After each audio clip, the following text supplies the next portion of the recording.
Welcome to the New Thinking for a New World podcast, where we explore the most pressing issues that are challenging and changing our societies.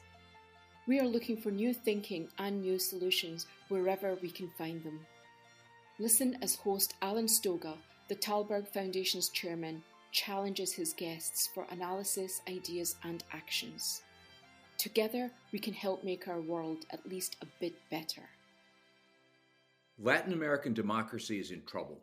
From the Rio Grande all the way to the Drake Passage, there has been an accelerating erosion of both the forms and the realities of representative democracy. Is the witch's brew of the pandemic, underperforming economies, weak rule of law, and structural inequality more than democracy can bear? Will things get worse before they get better? My guests today are deeply knowledgeable about their own countries, but also about the region. Eduardo Amadeo, Argentine economist and politician; Sergio Guzman, Colombian political risk analyst and commentator; Patricio Navia, Chilean political scientist and academic. Welcome. Each of your countries is in the midst of very complicated, very different circumstances, with deep divisions among political forces as well as ordinary citizens. Can democracy survive? Patricio. Okay, well, democracy evolves, right? And sometimes democracy is better, sometimes democracy is of lower quality. But I don't think democracy is under threat, or at least elections are not under threat. But these countries do have challenges, and those challenges have to do with whether democracy is going to be sufficiently inclusive and whether democracy will, in fact, produce more equality in a context of economic growth.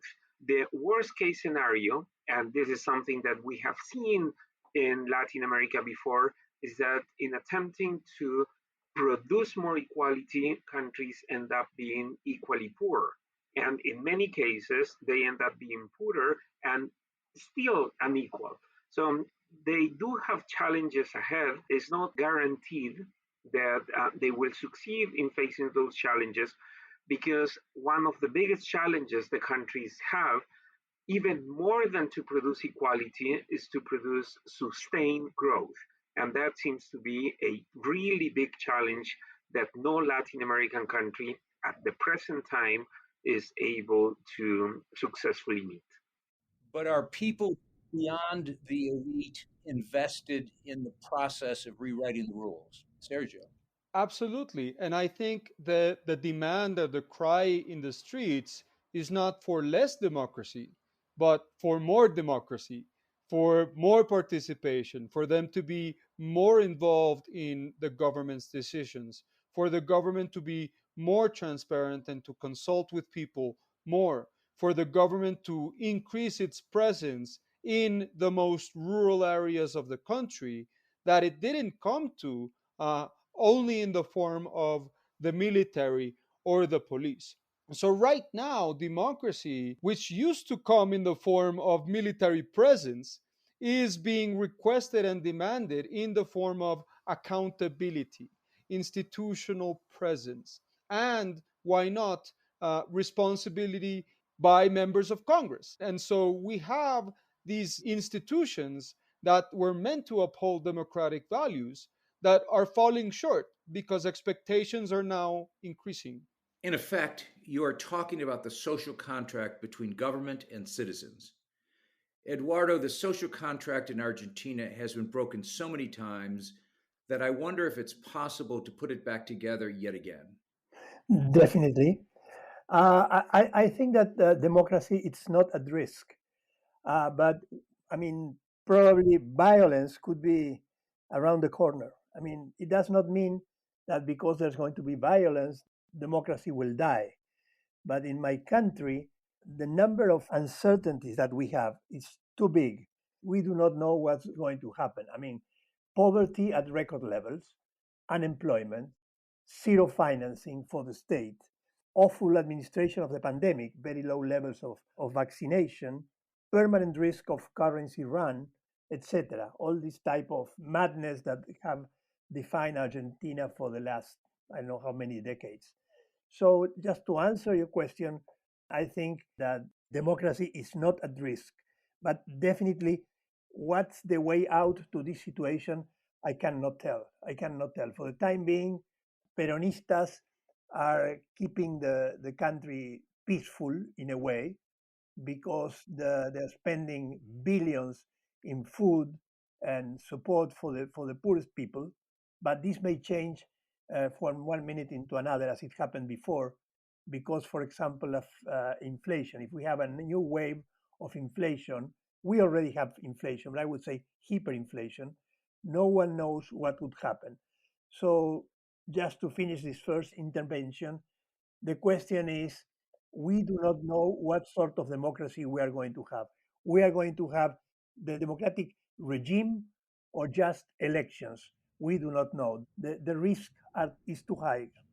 And there is always a chicken egg problem when it comes to sequencing politics and economics. Bad politics often drives bad economics, but when economics are good, no one wants to fiddle around with the system. So you wait until the economy turns bad again, produces more social tension, destroys the social contract, and then you get the messes that we're talking about. Is there any way to break that cycle, Sergio? Yeah, I think democracy is much more than elections. Um, and elections are going to happen next year in 2022. And a big reason why a lot of people are sort of holding their cards very close to their chest, particularly companies, is because they don't know what the 2022 election holds. But they're also looking at the risks of elections in countries like Chile and the risks of elections in countries like Peru that have yielded results that are anything but satisfactory, or at least there's expectations of great upheavals. So democracy is elections, of course, but I think in Colombia, democracy is also so many other things. I don't know about Chile, Patricio, but the polls in a lot of places pretty consistently show that younger people are less enthusiastic about democracy, which they see as a process that is not terribly relevant to their lives. And they're much more worried about outcomes, whereas older people are embedded in the values, word Sergio used, they're embedded in the process and somehow think the outcomes will eventually come. Do you see the same in Chile? Well, I think Chile has a strong institutional system, but ironically, we are now putting that on the line precisely because we are rewriting the constitution, which might end up weakening the institutional system.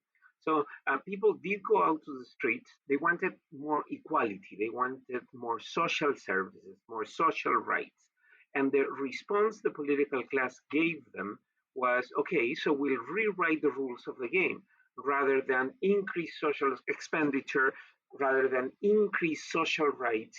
The political elite said, okay, we might decide to rewrite the whole constitution. So Chile does or did have stronger institutions, and not altogether clear that after the process we will continue to have those stronger institutions. People wanted to be part of the benefits of economic growth, and the Chilean political elite decided that they were going to rewrite the rules that have produced that economic growth, and that might end up leaving everyone worse off. I mean, democracies are always about elites. You are not going to have all the people writing the new constitutions, even if some people or some of the representatives that will write the constitution come from the people. There will always be an elite writing the constitution. The main reason why people wanted a new constitution, and that was just confirmed this week when new polls came out, is that because people want better pensions, because they want more healthcare. So they are concerned about policy issues, not about constitutional design. And I think that's where the problem is in the Chilean response to the protest. People wanted better social policy. And the political elite said, no, we're going to write the whole thing again. And I don't think that's the smartest response to the social upheaval in Chile. Thomas Jefferson allegedly said, "You get the government you elect," which gets bastardized into you get the leaders you deserve. And that, again, is critical to democracy. We've used words like accountability. We've used words like delivering social contract. Are we getting the leaders we deserve? And if so, how do we deserve better? Patricio. Well, yes. In fact, in the elections to elect the members of the Constitutional Assembly, only 43% of people, of eligible voters, turned out to vote. So less than half of voters actually bothered to go out and elect the members of this assembly that will rewrite the rules. But to a large extent, that is the result of inequality, right? People are concerned about their well being, they want better pensions. And when you tell them we are going to write a new constitution that potentially will give you better pensions 20 years from now, people say, no, I want better pensions now. I need better pensions today. So, to a large extent, democracy is a pleasure that only the wealthy can afford to have. For the poor, satisfying the immediate needs might be way more important than democracy. And if those needs are satisfied by an authoritarian leader who might be elected democratically, but who comes in to solve problems, a la Duterte, or think of Bukele in El Salvador, then people are going to be happy with that leader. So democracy is a luxury that the poor often cannot afford. And the irony is that it was only a moment ago that the Economist and the World Economic Forum and everybody else was talking about the emerging middle class in Latin America, South America, thinking of Brazil, of Chile, of Colombia. We'll get to the pandemic in a second. Yes. Sergio. I don't think so. I think when boom times are happening, in particular commodity booms, uh, there's very little impetus for change because the state spends more, the state begins to invest more in different contracts, in different issues. But it's when this belt tightening happens that people's dissatisfaction with the system surfaces. And in Colombia, the pandemic has made all the social tensions that we had prior worse. Unemployment is worse. People not working and not studying has increased significantly.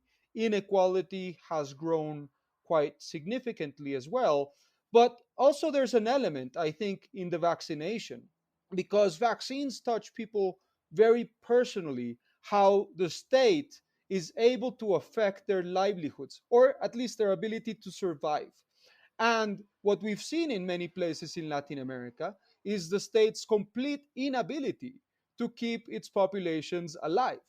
And the rich have already went to New York, already went to Miami, already went to Texas for their vaccinations, and the poor are stuck with a social contract that they have no form of changing. So I think that surfaces a lot of issues. Eduardo. I want to change something that I said before after hearing what happened in Chile. I said that democracy is not at risk. The question is what sort of democracy? Because I would not rule out the fact that we could have a process like the Chilean, considering also that uh, our institutions are weaker than the Chileans. And that goes to your question, Alan. The social contract in Argentina has to be rewritten, and some of the basic values that let a society work should be rediscussed. For example, populism in Argentina has always prioritized present to the future. And the result of that is inflation. Fiscal expenditure means that you prefer inflation to stability. So the chances that Argentina falls in a process with terrible uncertainty in terms of violence, economy, poverty, etc., are very high. So what's going to be the social contract after that? I could not tell. I could not tell. Probably formal democracy shall survive, but the final scene is open. Patricio. Let me give it a try. I mean, in the 1960s, when the Cuban Revolution took place, the response the U.S. gave was, in order to prevent new revolutions, we need to create a stronger middle class in Latin America. And the US response was Alliance for Progress. Let's help the regimes bring about more economic growth so that more people join the middle class. And Karl Marx had this great intuition, right? The middle class will abandon the proletariat's drive for a revolution because while the proletariat has nothing to lose but their chains, the middle class does have things to lose. So if you can create a strong enough middle class, that middle class will be the basis on which you can build democracy. But if there are just way too many people with nothing to lose, then you are not going to have strong support for democratic systems in Latin America. If you feel that the world lacks global leaders, please help support the Thalberg Foundation programs. Individual donations are being accepted at thalbergfoundation.org/donate. That's TALLBERG foundation.org/donate. Can I make a comment? Today I received a figure that really shocked me. The number of students of the secondary school that left the school, abandoned school last year in the capital city in Buenos Aires, which is quite different from the rest of the country, is larger than all the 10 years before. So in just 1 year, more students left the school than the 10 previous years. So the shock for those kids, those students, it's terrible, and for their families. So recovering inclusion, education, etc., is going to be a very, very difficult process, definitely. Sergio. In Colombia, it's not like we don't have qualified bureaucrats. I would argue we have some of the most qualified bureaucrats, some of the smartest, most well studied people. But many of them don't want to get involved in politics because there's the sense Colombia has stellar bureaucrats. Colombia has smart academics, people of world class in the judicial sector, in the economic sector, in the business sector, even. But you can't get them together to act in the benefit of the political establishment because it feels like at least the political class has been captured by corrupt individuals or by corrupt organizations who do not have the best interest of the state in mind. So I think what we have, in addition to everything, is a leadership crisis of the highest kind. And that's partly because of how the system is designed to punish corruption and to look for every little misstep that a politician may make and disincentivizes risk taking. But at the same time, it feels like people who could provide a lot of material support to democracy prefer to sit on the sidelines. Eduardo, that turns into a question for you since you are the only one of us who has repeatedly put yourself in front of voters and mostly won, sometimes didn't win. So, how do we get better politicians? When Patricio was talking, I was thinking on our own experience in Argentina. The last government by Mauricio Macri was a real effort to change the quality of politics by bringing into politics people coming from the private sector, academics, etc., after many years of politicians of poor quality, to say the least. And unfortunately, I was part of that government at the House, at the Congress. We failed for a number of reasons, but we failed. So it's going to be hard because in my country, there are enormous incentives to be non-efficient, to say the least, or corrupt. The Peronismo keeps under control, I would say, 30% of the population, majority in the Senate, and almost majority at the House. So what you have to do is to regain power in order to apply the laws, and also to try from the government to recover the will of those who are interested in the state. Is not going to be easy unless we can end with corruption in Argentina. It's going to be hard to have good leaders because a number of politicians are attracted by the possibility of getting rich very fast. Some time ago, I was at a dinner in Mexico City with a group of elite businessmen, business leaders of the time in Mexico, and their wives. And we were talking about politics, and everyone was complaining. And I interrupted and said, "What would you do if your son or daughter came home tonight and said they decided to become a politician?" Everyone at that table was shocked and outraged. They'd send them to the United States. They'd send them to London. They'd get out. They would not let this happen. And that was a few decades ago. I suspect the same is still true in too many places, that politics is not seen as a reputable profession, but rather something else.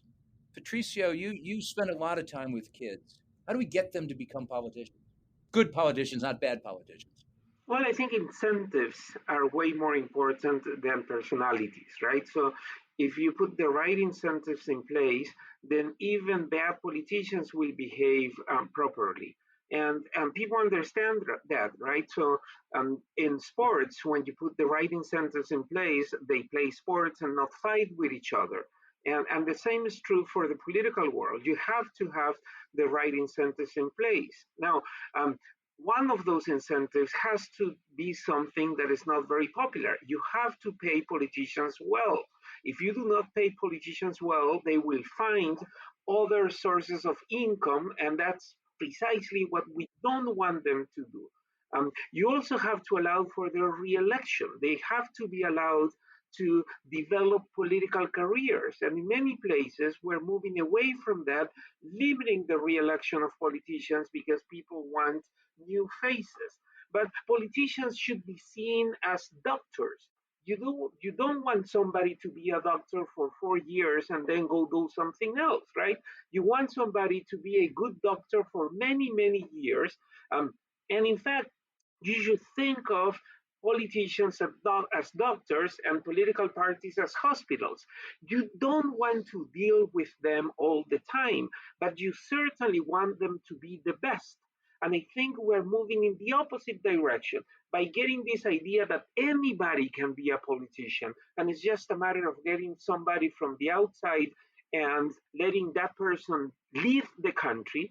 We are getting ourselves into a really, really bad situation. I mean, you wouldn't get any passenger to fly the plane. You want somebody who's trained to fly the plane. But it seems that people want for politicians something very different than what they want for other professions. For other professions, we want experts, people with good training, who are fully dedicated and who make a lot of money in their profession. But for politicians, for some reason, we think anybody can do a good job. And that's just not the case. I would like to think that one of the contributions the United States has made to this debate is by electing and then not re-electing Donald Trump, demonstrating first that anybody could be president, and second, that it's a bad idea that anybody becomes president.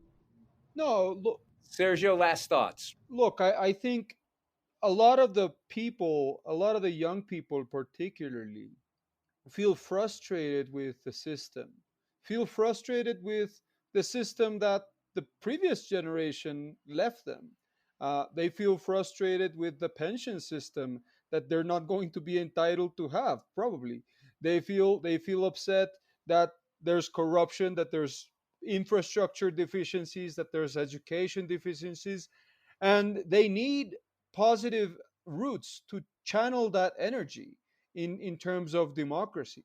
I think at least there's been great forces of equalization in terms of online communications and how young people have made sure to participate actively in those. In countries like Peru, it was the youth who largely led the anti Merino protests. And I think it would behoove politicians not just to be good politicians, but to actually represent their constituencies, and particularly their younger constituents and their hopes for the future. Eduardo, what would be on your list of things that could be done? Let me fully agree with what Patricio said before about training future politicians. That's something that the parties, democratic parties, political parties, they should devote money and time to that. It can be done. It can be done.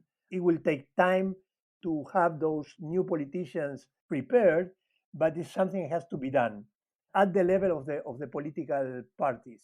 Many other things have to be done in order to improve the situation of democracy. But at this time, most of our energies have to be put in repairing the effects, the impact of the COVID, which is definitely a challenge for democracy. Let me pick up on that and ask Patricio the last question. The IMF has published a working paper which looked at a number of pandemics in the past, going back centuries. And what a surprise, social and political unrest is exploding all over the place, and this pandemic hasn't even bothered to end yet.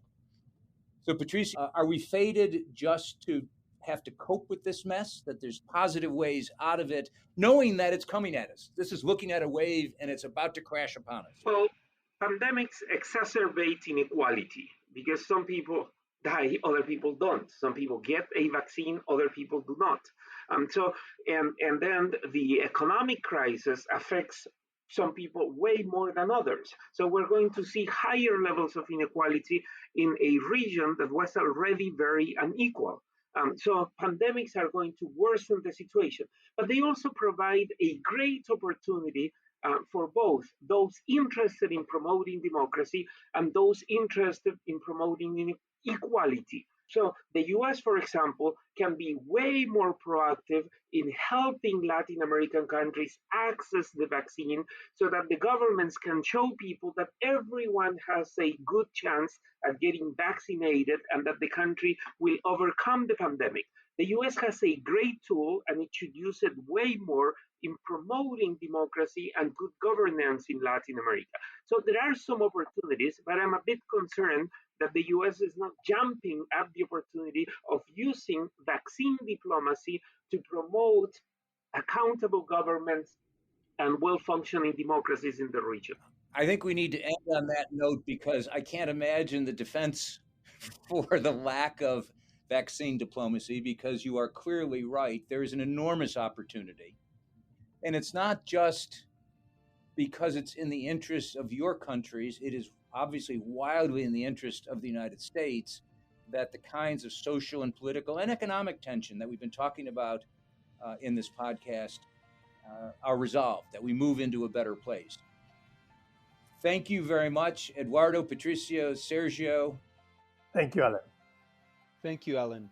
Thank you. Bye bye. Bye bye, everyone. Thank you for joining us.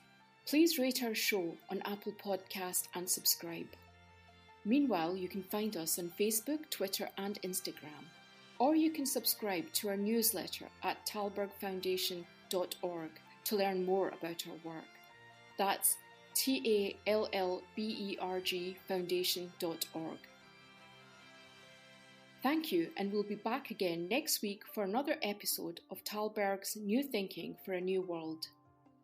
This podcast was brought to you through the generous support of SNF, the Stavros Niarchos Foundation.